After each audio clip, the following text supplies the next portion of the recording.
Ay, dami nilang naiisip na mga kagagawa. Ay, di po, nakala ko na parang bulate daw ulit sila may ahas. Si Ate Zoe, ahas. Kay Simon, bulate. Ay, di po, wala ko. Nasa may isip, mamaya, ano naman mapagod ng bulo. Ano naman kumain ko guys, ha? Ay, kain na kayo. Unan na. Tayo makaano. May mga tapos ng kulay. Nauman na magkain-kain lang. Wala naman sa bahay ka na kapag kumain ka ba sabi ni guys? Wala ka daw tinda ngayon si guys? Wala pa akong tinda. Nakakawin na tinda. Wala pa daw siya ngayong pila. Ay, wala daw siya ngayong tinda. Iisip pa siya. Nakakutinda. Ha? Nakakutinda. Ano daw, papalit mo daw na ano? Wait na. Naghanap pa sila ng paraan. Ano, titinda niya, palinda niya. Oo, kaya ganyan.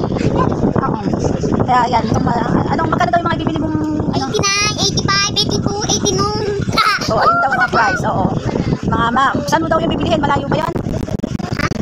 Yung mga ititinda mo? Uy, bakit madami naman ang ano mo? May bulati ka dito, oh. Ang dugo yan, dugo. Yak! Magpunas ka doon! Baka sabihin nila guys, ang dungis-dungis mo. Pangit mo na naman. Mami!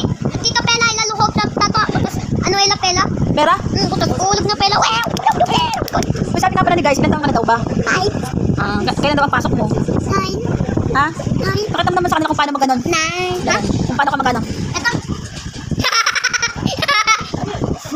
Si Ate Zoe. Ito. Ganyan ako na to. Paalam ka nakalagay. Mami! Ano tito lahog Pela? Ila tapos. Sabihin mo nakalagay, sa tayo matutulog, manonood na tayo ng tanggol. Sabihin mo, matutulog na tayo ng tanggol. Tanggol. Thank you po, babay po. 85 Sabihin lang mo, po. matutulog na tayong tanggol.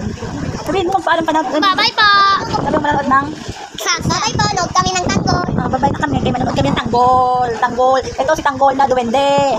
Oo, mukha niyan to. Tanggol, ayan, maunado pa siya. Nakakalok ko yan. Ha? Tanggol na naman yan. Sige na guys, bye-bye na. Babush! Dito si Simon at Ate Zoe, may ginagawa sila. Ano ginagawa mo, Ate Zoe? Mami, tingnan mo. Ano sa kanila? Ato po, tingin niyo po. Ate Zoe, hindi mo nakatama may kita tatanong kita. Dito sa'yo banda. Anong tawag yan? Aliwanag ko pala guys kung anong tawag yan. Ato, papa ila. Ato, ano ila, mami. Ato, baby. Ato, anak ila. Ilan daw yan? 1, 2, 3, 4. Bakit daw ang liit ng isa? Sino daw yung isa? Baby. Akala nila guys, sinatanong nila guys, kung ayan daw ay ng mama, papa na bulate. Bulate ba daw yan? Bulate, ganito oh.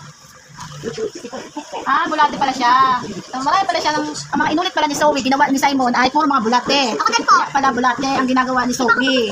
Mama at papa at saka ng ano. Papakita mo natin kay Ate Mami, Zoe. bubuhat Ano niya. ba ba? Bubuhat niya baby niya. O, papa niya. Bubuhat niya baby. Pakakainin naman yung anak niya kasi ang liit ng anak. Yung papa niya. O paano ano maglakad daw dyan si papa niya? Bakit nakatayo na daw ang tatay? Siya, pwede din siya. Oh, sama. Gapang-gapang lang siya. Ang haba, sino ba yung malaki? Ang mahaba, si mama o si papa? Papa. Yung malalakad papa niya. Bakit naman ang dami maiisip mo, hindi pa yung mga tuta? Bakit naman bulate? Simon. Mami niya oh. Kaya nga, sa dami naisipin, ba't hindi ng mga aso? Bakit yan ang ginawa niya? Bulate? Ha? Mami, tingnan mo lalakad siya. Kaya nga, bakit naman sa ginawa mo? Mami, tingnan mo. Lalakad. Ano siya tatanong? Hindi nga, sabi nga nila guys, tingnan mo, bakit daw sila ang ginawang bulate, hindi mga dog? Sabi ng guys, bakit daw ganon? Zoe, Simon, bakit nga? Bakit hindi dog? Uy, bakit hindi dog? Diba yun? Yakot. Bakit hindi bulate? Kasi tabi-tabi lang. Ano, heart lang oh. Heart. Yun, heart pala. Pusa ng heart? Ano naman yan? Sides. Dapat ginawa na lang dyan ng butterfly. Yakulong yun. Paturo kay Ate Zoe. Ate, ulo ko ba? Ano ba yung Ate Zoe? Ano ba? Anong gawa mo naman yan? Ahas. Ha? Ahas. Ahas. Family. Family ahas. Lilipat lang ako, mami ah. Mami, lilipat lang ako. Ang ginagawa ni Ate Zoe, mahiling damit. Kay ate, ginagawa siyang kay ahas. Kay Simon, ang inaano naman, mga bulated. Diba? Kay Ate Zoe, ahas. Kay Simon, puro mga bulate daw. Ano ba yung Dito sa akin. Mami, ano yung TV? Yan na sila nagagawa nila dyan. Ito yun oh. Ito yung papa. Ito na malaki. Tapos ito yung mami. Tapos ito yung atay tsaka bunso. Diba? Parang sila nang naisip ni Ate Zoe at ni Simon. Si Simon, puro ko naman naisip. Ay, imbis na ahas na rin, naging bulate na lang kanya. Ano nga yun sa'yo, Simon? Ahas o bulate? Kasi balita, magkaiba sila ng bulate at saka ahas. Ipo, malay, ano ba naman yan? Ano ka naman sa mga kaisip naman ni Zoe.